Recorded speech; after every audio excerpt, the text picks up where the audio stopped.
Bagong pitas ang ating mais, oh. Masarap ito. Kulay, may mga kulay violet. Ka-harvest lang kanina. Ngayon ay maglalaga ako.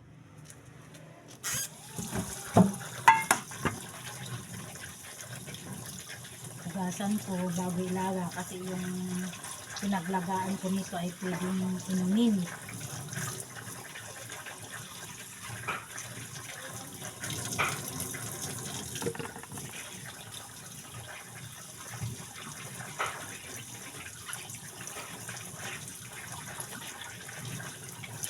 Para mayroong merienda mamaya.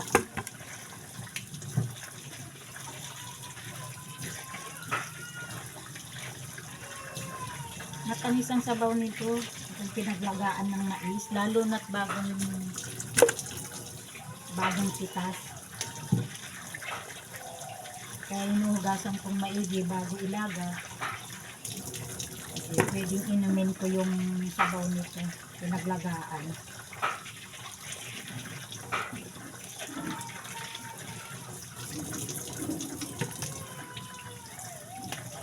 Ito lang ang kagandahan dito sa probinsya kasi ang mga kakainin mo ay mga sariwa, mga bagong pitas.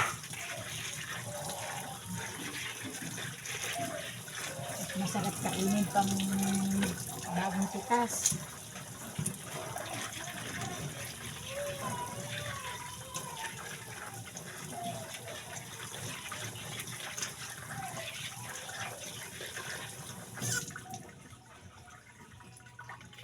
Ganito ngayon ang mais na uso dito sa aming probinsya. Matamis siya kahit na 2 araw na siyang napitas, matamis pa rin siya.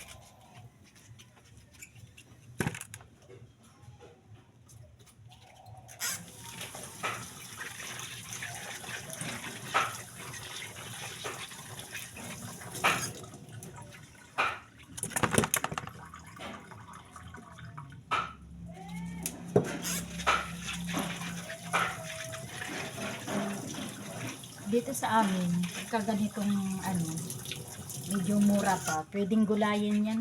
Igisa lang. Dahon, igisa mo lang sa bawang sibuyas. Simplahan mo na dyan. At tapos kunting dahon ng ampalaya. Masarap siya.